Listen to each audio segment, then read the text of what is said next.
Hi, everyone, and welcome back to Tadaima Virtual Pilgrimage. My name is Rob Buscher, and I'm the Film Festival Curator, as well as the Board Chair at the Philadelphia Asian American Film Festival. And tonight I'm joined by two of the filmmakers for an American story, The Norman Mineta Legacy.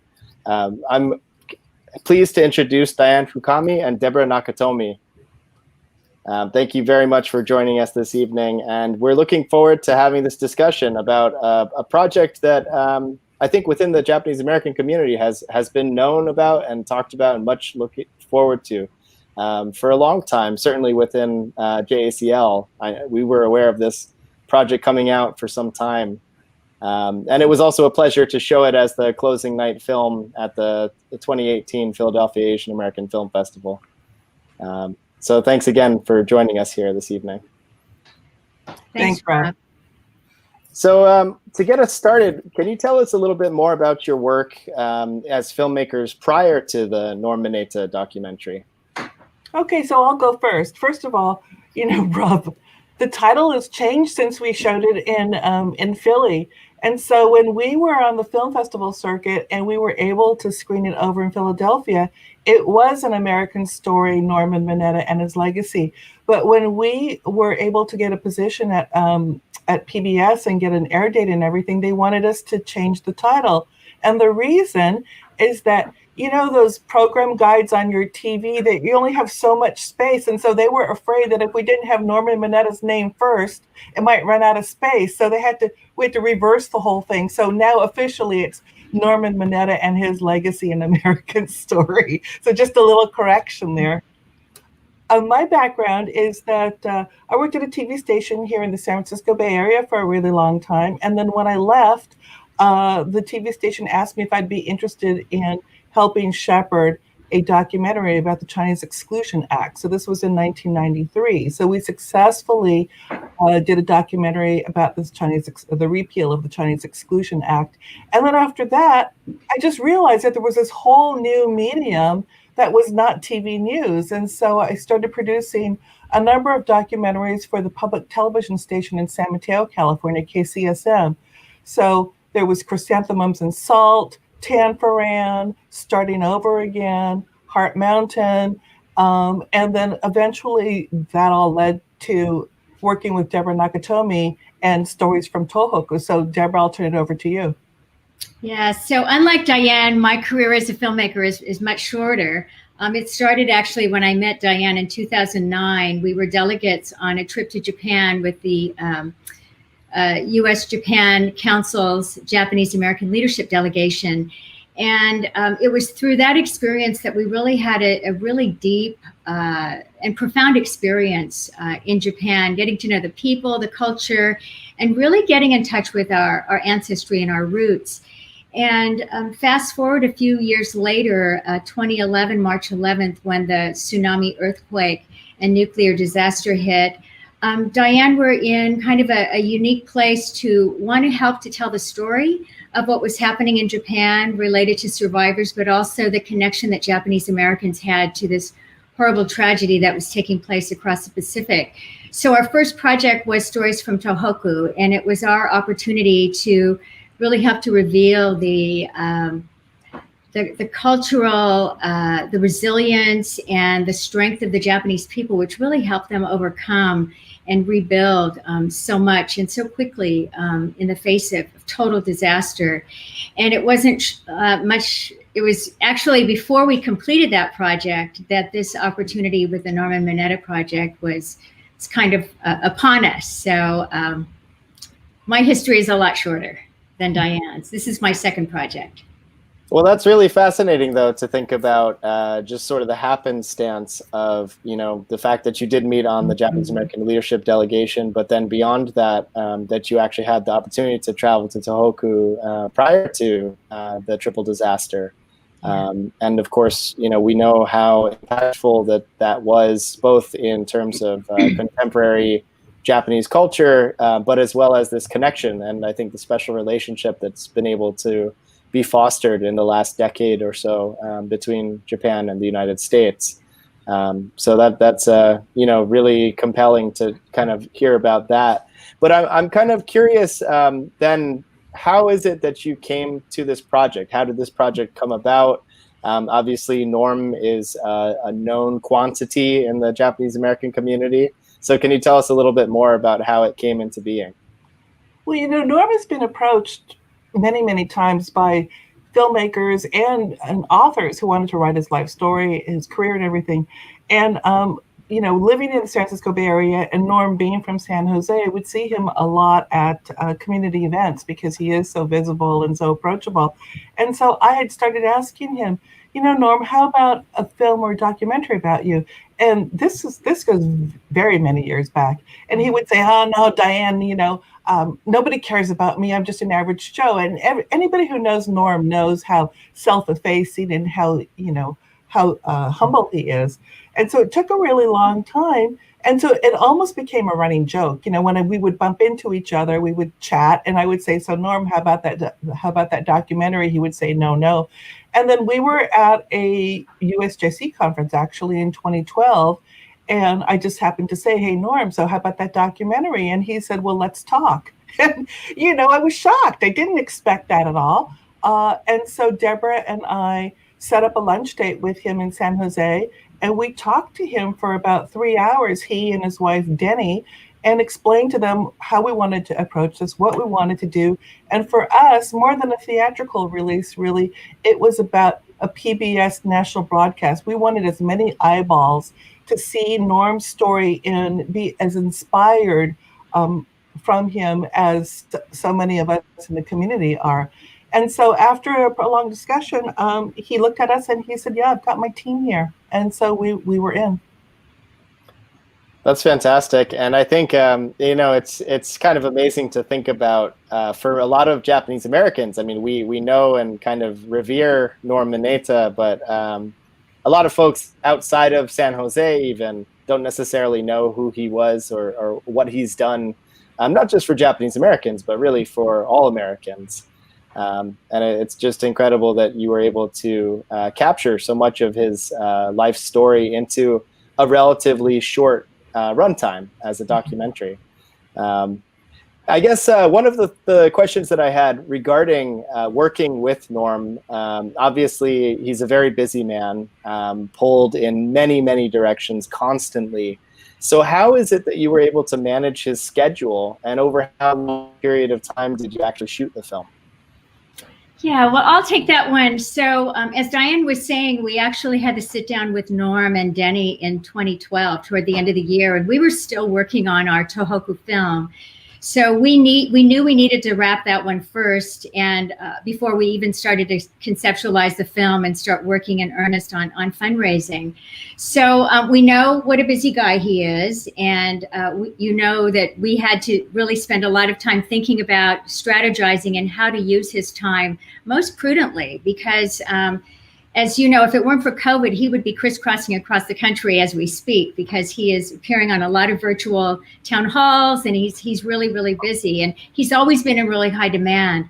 But as it turned out, between 2014, when we actually started the project, and 2018, when we finished it, we only had 4 actual sit-downs with him, which were interviews with him. We followed him around a lot with a camera crew, but actually sitting with him and really capturing his attention, there were 4 times. And I think I'm right about that, right, Dianne? Oh, no, you know what I just thought of? There was the 5th time when we sat him down in Heart Mountain and we talked to him. Oh, with Senator Ellen Simpson. Well, yes and no. That was when he was in, what's that underground place that we were? The Root Cellar. The Root Cellar. The Root Cellar. And so we kind of snuck into the Root Cellar, and I think we interviewed him in 2013, didn't we? Yes. So 2013 was the first time we actually began shooting. We had no money lined up yet, but as so many people here who are watching, we are so worried about our Nikkei. We're losing them all the time. And Norm at that time was in his early 30s, early 80s. And so we're thinking to ourselves, oh my gosh, we've got to try to get as much of Norm as we can, while he's still healthy and still going. So we began in 2013 and then finished in 2018. Oh, that's actually a surprisingly short timeline, considering again how much of a incredible story and legacy that he has. But you know, I think a big part of the film obviously is making use of archival photos and footage. And I'm curious, you know, for some of the folks who are less versed in that aspect of documentary filmmaking, if you might tell us a little bit more about what that archival research process was like.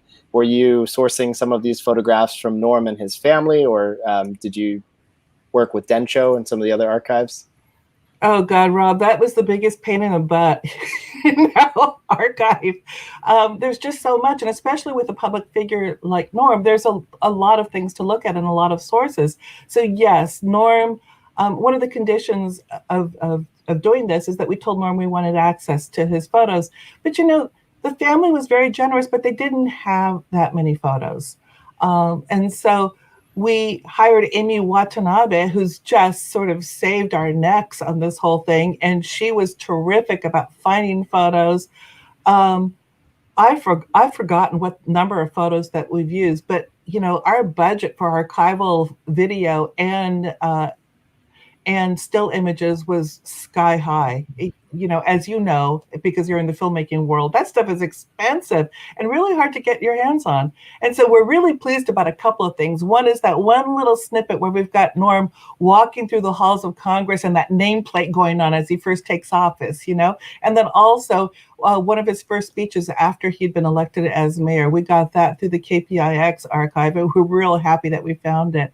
But yeah, it was a tremendous challenge to find all that stuff. Yeah, I can only imagine. I mean, especially when, again, you're looking at a career that's as storied as Norm's has been.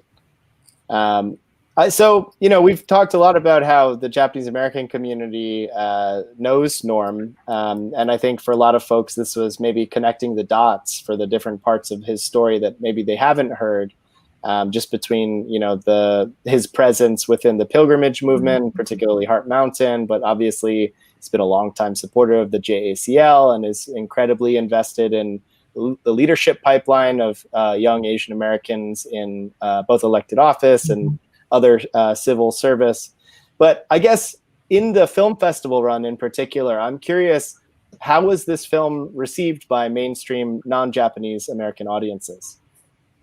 Yeah, Rob, you're absolutely right. As far as knowledge of Norm, I think both coasts, both East and West Coast, multi-generational Asian Americans, Pacific Islanders, Native Hawaiians know Norm's story.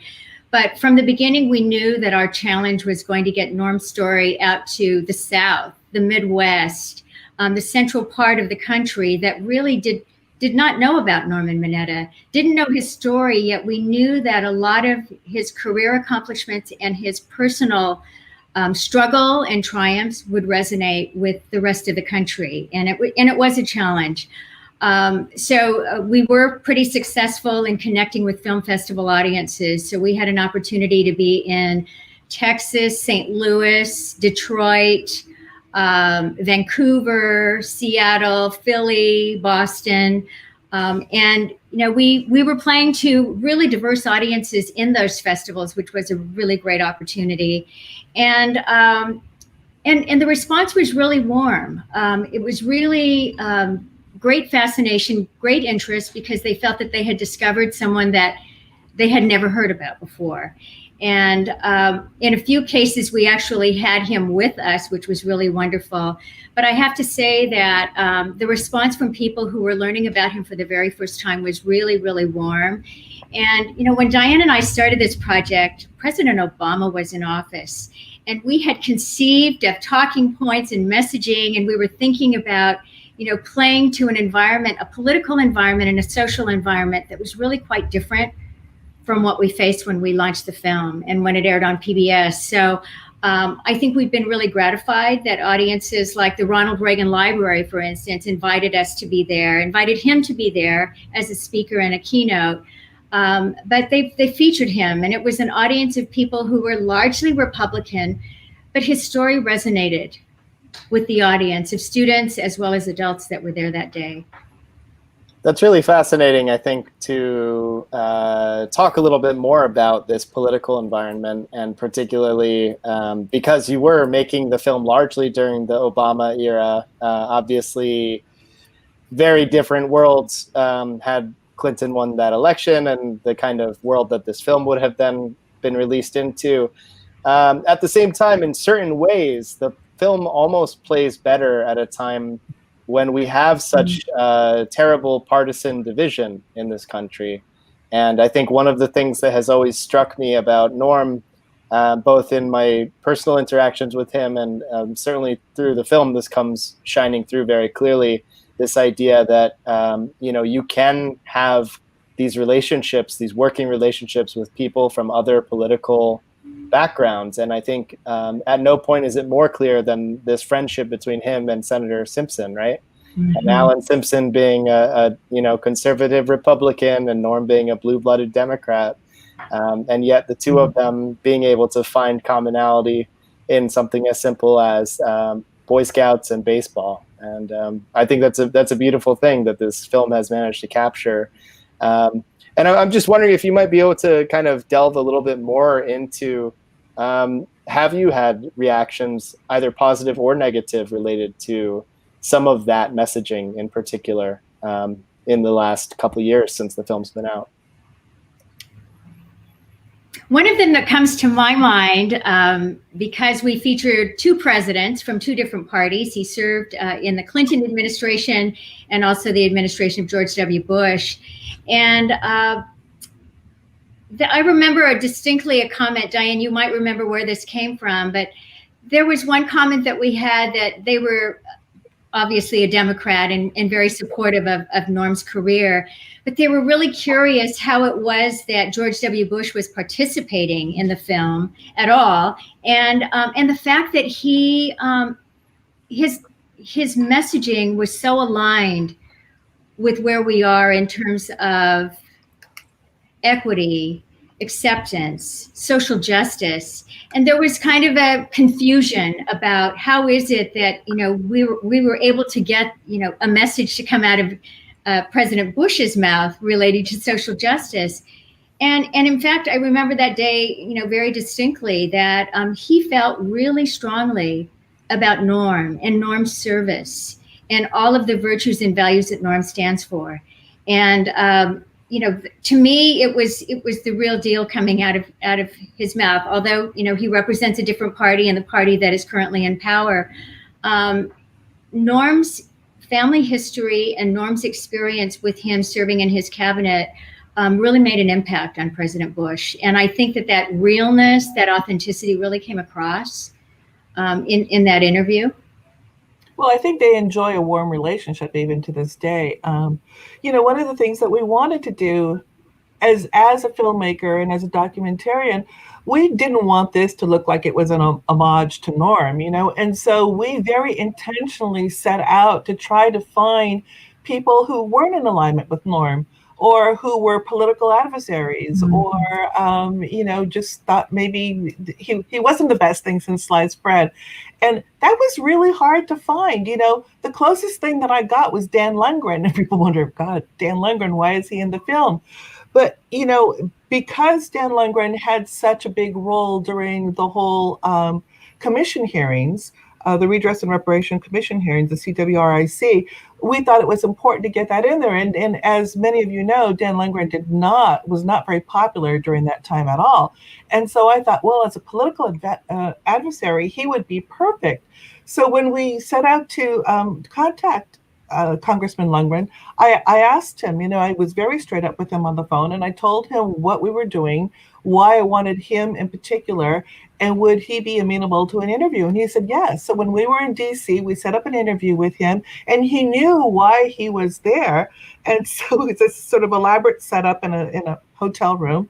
And I chat him up for a little bit, and I say, Congressman Lundgren, can you tell us, please, what was it like to have Norman Mineta as a political adversary? What would you like to say about him? And he looks into the camera and he says, Norman Mineta, the nicest guy you'll ever meet. And that isn't the response that I wanted from him, right? And so I turn off the camera and I say, we've talked about this before. I've got a lot of people who are real big supporters of Norm, but because you're on the other side of the aisle, and especially because of the hearings and everything, I wanted to hear what you really had to say about Norm and what it was like to be, on a different issue than him. He goes, okay, I get it. So we turn the camera back on. I repeat the question. And without even blinking, he says, Norman Mineta, the nicest guy you'll ever meet. and so it was really hard to find detractors of Norm, because he's built this reputation of being avuncular, of being friendly, of understanding that issues are issues, but that they're not personal. One of the things that Congressman Lundgren told us was that, Norm and he agreed to disagree a lot of times, but Norm never took that personally, and he respected where other people stood, even if he wasn't in agreement with them. And for that, Congressman respected Norm very much. Mm-hmm. I think that shines through very clearly, not just with him, but really with everyone that I've met who's encountered him on opposite sides of different issues. Even with regards to one of the latest controversies within the JACL National Convention, Norm spoke related to the Resolution 3. And, I know there are a lot of folks who felt a lot of different ways about that resolution. But again, it's such kindness and respect shown on all sides when it comes to Secretary Mineta and the way that he carries himself. And I think certainly almost exudes that level of respect of a bygone era that we don't really necessarily see anymore within politics. Mm-hmm. Thinking a little about the Bush era too, one of my favorite stories that I've ever heard about Norm is the story about the White House briefing after the World Trade Center is attacked, and that idea, suddenly we're at war potentially, and there are hostile individuals, and the idea of terrorism within the borders, and for President Bush to actually clearly state that he didn't want what happened to Norm's family in 1942 to happen to the Muslim American community. I think that still continues to surprise me about George W. Bush, and obviously of great credit to Norm and his ability to kind of make those really earnest connections to people from different political beliefs. And I just wanted to share, I actually have a Norman Mineta trading card from that era when he was serving in that administration. But I guess just thinking a little bit more about the politics involved in that particular time and just how political Norm's life has been while also navigating this very delicate balance. Were there times as filmmakers that you found yourselves also having to thread that needle between partisan politics while making the film? Yeah, a lot. I mean, it's no secret that that there are a lot of people in the Democratic Party who are not happy with the occupant of the White House right now. But don't forget, our goal was to get on PBS, and PBS is government funded and also at the whim pretty much of legislators. And so we were cautioned and very, very cognizant of the fact that we had to be very nonpartisan about this. And it was difficult to navigate, especially because, I won't speak for everybody. I have some very strong feelings about the present occupant of the White House right now. And I didn't want to put Norm in a situation where he had to take a stand publicly, because that would not have served any of us well. So we had to be very, very careful to be as fair as we possibly could. And I think we did a pretty good job of doing that. And I would just add that Norm, as everyone knows who knows Norm well, he has built his career on his ability to reach across the aisle and to bridge divides, especially finding compromise on some of the thorniest issues. And we wanted to respect that history and that legacy that he had developed. And he maintains relationships all over the country, all over the world, actually, with people of, different political opinions and persuasions. And we felt that that was also very important to include that, and to not allow anyone to feel cut out of the conversation when they see the Norman Mineta story. Yeah, and I think definitely based in both the time period that he was in Washington, but then certainly the strength of his relationships and just the integrity that Norm has always demonstrated as someone serving in office. It's interesting to think, could someone like this really function currently in the environment that we're living through with this extremely partisan approach within contemporary Washington politics? And obviously that would be a question better served to Norm. But, I think he would say no. When we first started out doing this project, we were all very careful about not stepping over that line into partisan politics or anything. And so there was this evolution that I witnessed anyway. One is that Norm got older, and as he got older, he sort of didn't care anymore about what he said or who said it. And also, he became more disillusioned with what was going on at the, varying levels of leadership in this country. And I remember before it went on PBS, but we were still doing the film festival circuit, we would have to all sort of huddle together and say, okay, remember, we can't say anything really negative. We have to be positive. We're not on PBS yet. We don't want them to yank it. And then after we were on PBS and that obstacle had been overcome and we're on the film festival circuit, and, people like you ask Norm, so what do you think is the solution for today? Why can't there be more compromise? Why is everything so partisan? And Norm became much more vocal about where he stood on things and what he saw as the ills of the country. And on the one hand, it was very informative, but I thought it was really amusing too. Well, it seems like almost time for part 2 of the film. But on that note, I guess it's interesting to think about what doesn't make it into a documentary. And obviously, you shot over the course of, it sounds like 5 or 6 years, and obviously countless, probably decades worth of footage in archives that exist of Norm. Were there any scenes that you particularly enjoyed that had to be cut because of the length? There's a number of things that I wish had made the film. One is that Norm has got this wonderful sense of humor. He's sort of a prankster. He's a jokester.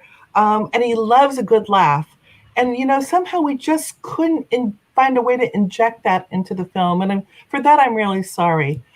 The other thing is that we had to make a really clear sort of editorial decision about how we were going to handle 9/11. Norm played such an important role in that part of our history. And I wanted so much to focus on his role, with the formation of TSA, Homeland Security, all that. But we ended up just focusing really on the influence that he had on President Bush, and because we thought that was for this film probably more important. The other thing that we heard from associates is Norm's strong sense of right and wrong. And, although, as you know, and as many people know, he does not harbor any grudge or anger about what happened during his incarceration during World War II. But on the other hand, we had occasion to see where that impacted him in a very emotional way that maybe he's not even willing to admit or talk about. We heard from one associate about how Norm had been the keynote speaker at an automotive conference in Detroit or something. And I think he might have been Secretary of Transportation, or at least maybe the head of the Transportation Committee over at Congress at the time. So he gives this rousing keynote address, very well accepted. And then afterwards, during just sort of cocktail conversation, a wife of one of the automotive executives came up to him and praised him and said, that was a wonderful speech. You speak English so well. And Norm said, yeah, you think so? Thank you. And I've got 2 choice words for you, and walked away. Now, that probably would not have been appropriate in the film, nor would it show Norm in a great light. But it just goes to show how deeply he feels things and this integrity that he has. And even if he's going to upset or sort of offend, an executive's wife, he's true to his principles. Yeah, that's an excellent example, and I'm just kind of curious. I definitely want to hear, Debra, your answer for that last question too. But before that, while we're talking about that time period and particularly the auto industry, I'm just curious, did Norm talk much about this idea of the anti-Japanese sentiment that was happening in the 80s and 90s? Because, I mean, this was a time when he was in Washington, and the US-Japan trade wars and the disagreements over auto imports and the decline of American manufacturing, I mean, all of that was happening when he was active in the Hill politics. And I'm just kind of curious if that had come up to a larger extent with regards to that sort of anti-Japanese sentiment. We'd never talked to him directly about that, but he did talk about the discrimination and that he felt when he was on the Hill. He talked about people constantly going up to him and asking him for directions, not knowing that he was a congressman. He talked about people eyeing him warily or thinking that he didn't belong. And those of you who've seen the film realize that he holds those things very dear. For me, one of the most profound moments during filming was when I asked what I thought was a casual question about why he wears that American flag pin on his lapel all the time. And, I thought he was going to talk about being an uber patriot or something like that. And instead, he looks at it and sort of very casually says, "Oh, this American flag pin, I wear it because I feel like a foreigner in my own country." And I was sort of shocked, I was stunned. And I said, "Norm, what do you mean?" And he said, "Oh, there are times when I'm out or in an elevator or something, and you can tell people give you that once over.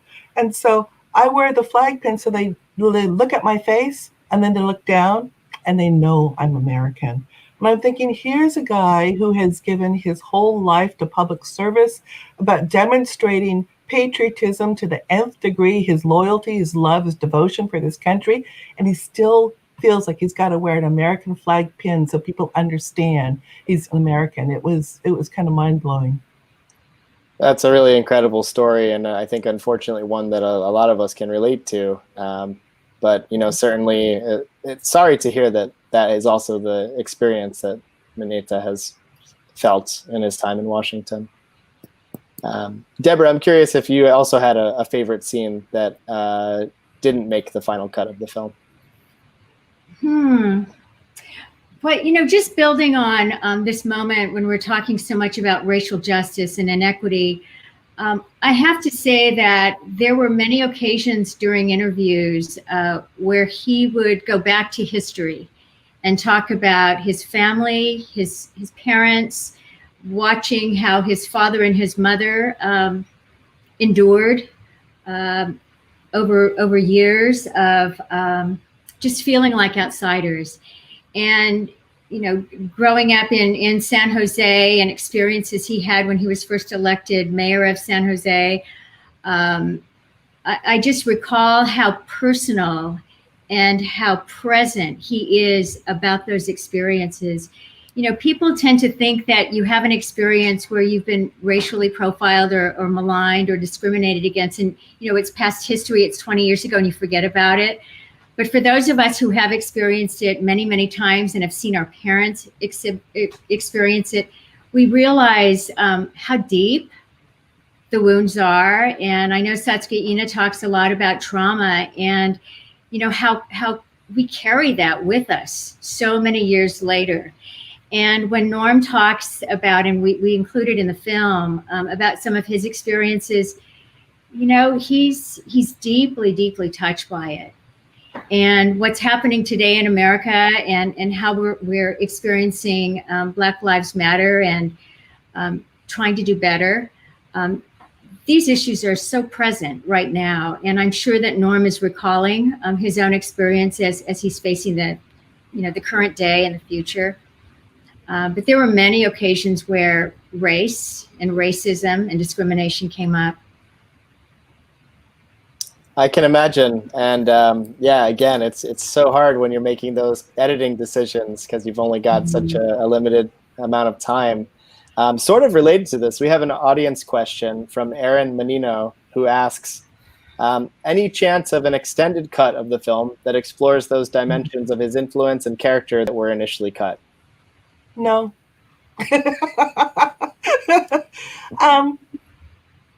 You know, no. And the reason why is that I don't think Norm revealed enough of that himself.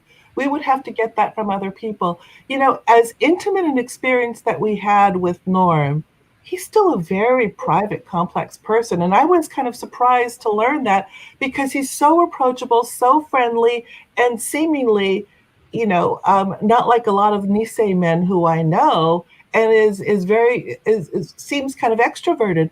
But the more we delved into him and tried to find out more about him, the more we realized he's like an onion. There's so many layers. Mm-hmm. And even when we were trying to find out what some of his awards, honors, accomplishments were, you know, we had to do research on the internet to find that stuff out because Norm didn't talk about it himself. So for him to talk about influence and character, that would be interviewing so many other people who respect and regard him highly, but you would never hear that out of Norm's mouth himself. Yeah, it's an interesting enigma, right? Like you want to, sometimes even as close as you get in the process of a 6-year documentary shoot, there are certain questions that you're never necessarily going to get a direct answer on, regardless of who your subject is. Well, we have another audience question. This one is from Robert Shoji, who asks, during your research and interview process, was there anything surprising that you learned that took the film in an unplanned direction? Debra, anything come to your mind? I guess I didn't realize the warm personal relationship that President Bush and Norm had. And I didn't realize that Norm had played a role in influencing President Bush in terms of, you know, the president's stance on making sure that Saudi Arabians, Mideasterners, Muslim Americans were not detained at that time. You know, so much of what I had known about Norm and the whole 9/11 experience was based on his control over the Department of Transportation and TSA and all that. And so that little nugget, you know, really turned out to be much bigger than I had initially anticipated. Debra, can you think of any? I think one of the things that maybe enabled us to go a little bit deeper, and that was Norm's relationships with Japan. And we know he is of Japanese ancestry, and we certainly covered the immigration story of his family. But when we had an opportunity to really explore his connection today with his family in Japan, how close he is with his family in Japan, and also to see firsthand through the years of making the film, the relationships that he has with people in Japan, business relationships, personal relationships, and many of them go back decades, like 20, 30, perhaps even longer, 40 years when he was in Congress. He holds on to relationships and friendships, and they hold on to him. And I think that was really evidenced in the segment that we did on his connection with Japan, certainly. But we had a screening in Japan that was hosted by the U.S.-Japan Council about 2 years ago.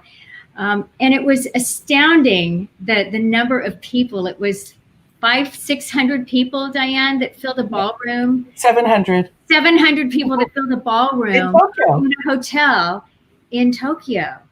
And, you know, he had numerous standing ovations, but they are proud of his contribution in the U.S. Certainly, they are proud of all of his career accomplishments. And we hope that we were able to capture that, because I think that that's a really kind of unique story that Norman Mineta, you know, has established himself in a way that we were able to capture, hopefully. Well, you know, there was a film made a few years before ours came out that was done for Japan by NHK. and the host of it was Ken Watanabe. So already you can imagine it was like a deluxe production, and Watanabe-san had come to the U.S. and had gone with Norm to Heart Mountain and everything. And when it aired in Japan, it was very popular. And so people told us that when Norm walks on the streets of Tokyo, people who, somewhat during that airtime, people knew him, remembered him, and would like shout out to him. He was a rock star in Japan because so many people had watched that documentary. And that was fun to know. But also we can, as we got to know Norm better, you see that affinity that he has with people, and it's no surprise.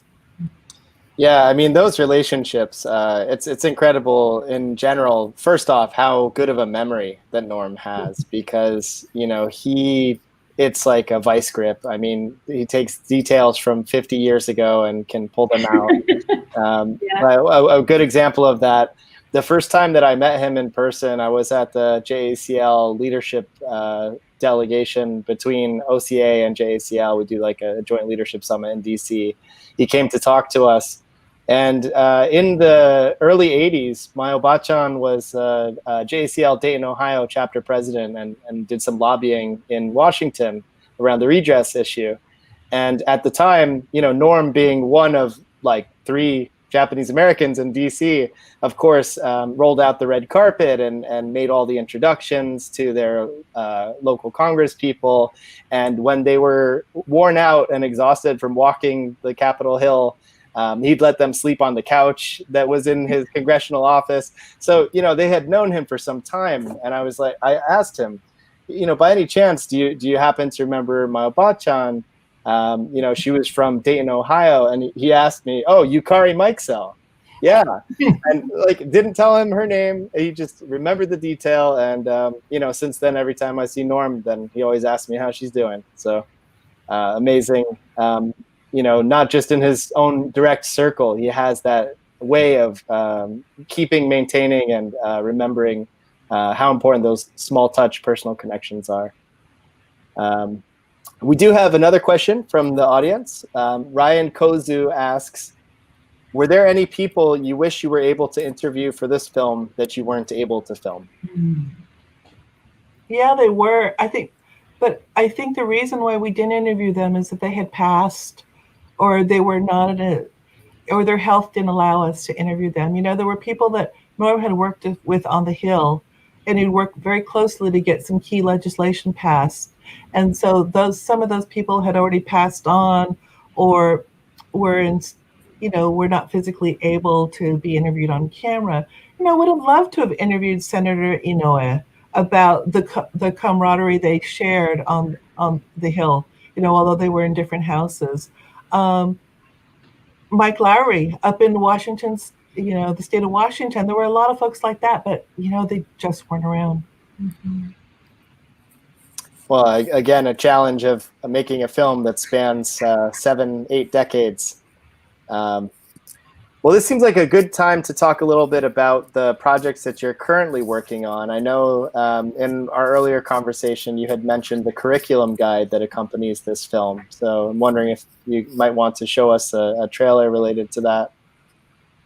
Yeah, we'd love to show the trailer. And also we want to let people know before they see the trailer that there's about 11 seconds of no audio on there, because we're hoping that you read what you see on the screen and then the audio will pop up. So we didn't want our viewers to be dismayed at thinking, oh my God, the sound went away. So let's go ahead and roll that anytime you're ready.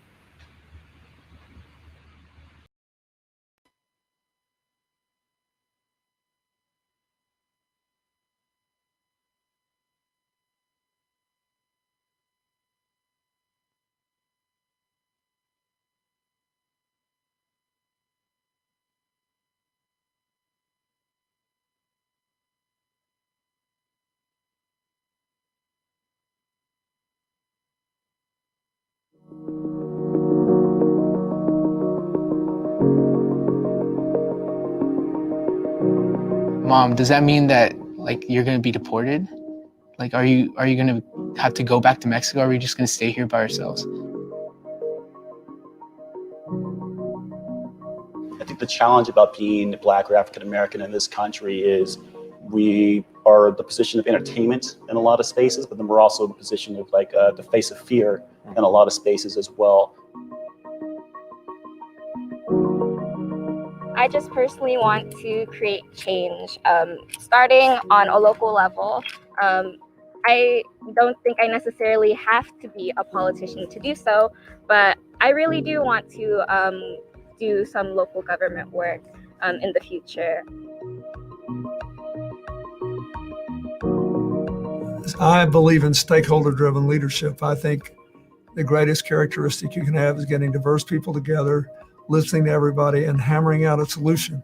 But to get there, to get people to bend, to compromise and feel honorable about compromising, they have to agree on a common goal.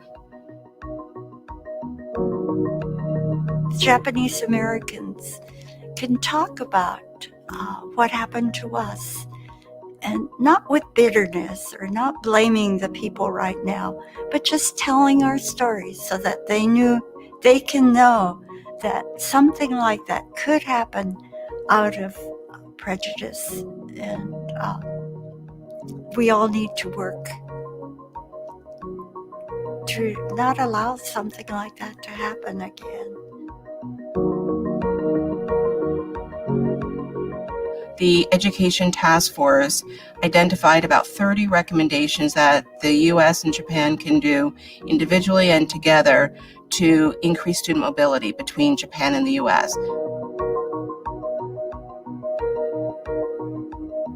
It means that that we value and cherish the right for people to express their will in the public square without recrimination. It means to believe in American principles like democracy and individual liberty and want this country to succeed. What I believe it means to be American is being a part of the whole culture itself, just like us uniting together. It's supposed to be a melting pot, but it's not really a melting pot. So that's really sad, actually, just really thinking about it more. And yeah, I am American, but it's kind of hard when your country doesn't really see you that way too.